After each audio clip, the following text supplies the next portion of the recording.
It's a popular spot to walk around this time of day, but the area where Piedmont Park sits now has not always been a public park. As we celebrate WSB-TV's 75th anniversary, Channel 2's Bernd Peterson walks us through the history of Piedmont Park.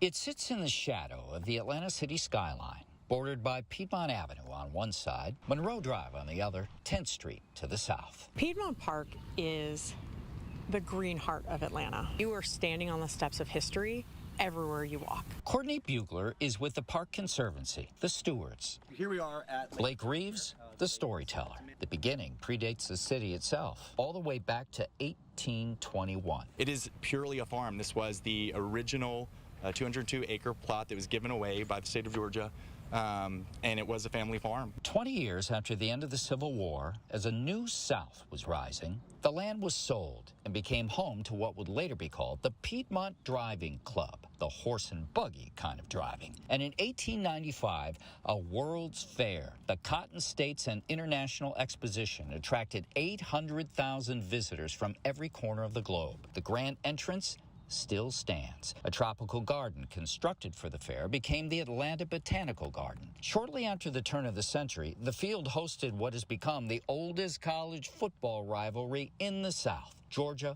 versus Auburn. And then in 1904, the city of Atlanta bought the property for $98,000. Blueprints for a park were drawn up. By the Roaring 20s, a stone bathhouse was built for visitors who, back in those days, swam in the lake. In the decades that followed, the park became the home of huge festivals and concerts, a place where the city came together to celebrate, but also to mourn, and sometimes to protest. The Conservancy formed in 1989 to restore a park that had been in decline. Today, 6 million people come through every year. This is our crown jewel. I cannot imagine Atlanta without Piedmont Park. Reporting in Midtown Atlanta, Bernd Peterson, Channel 2 Action News. And as we celebrate WSB-TV's 75th anniversary all year long, you can find historic content and perspective on landmarks across the metro as well as major events. We have a page dedicated to our coverage on WSB-TV.com.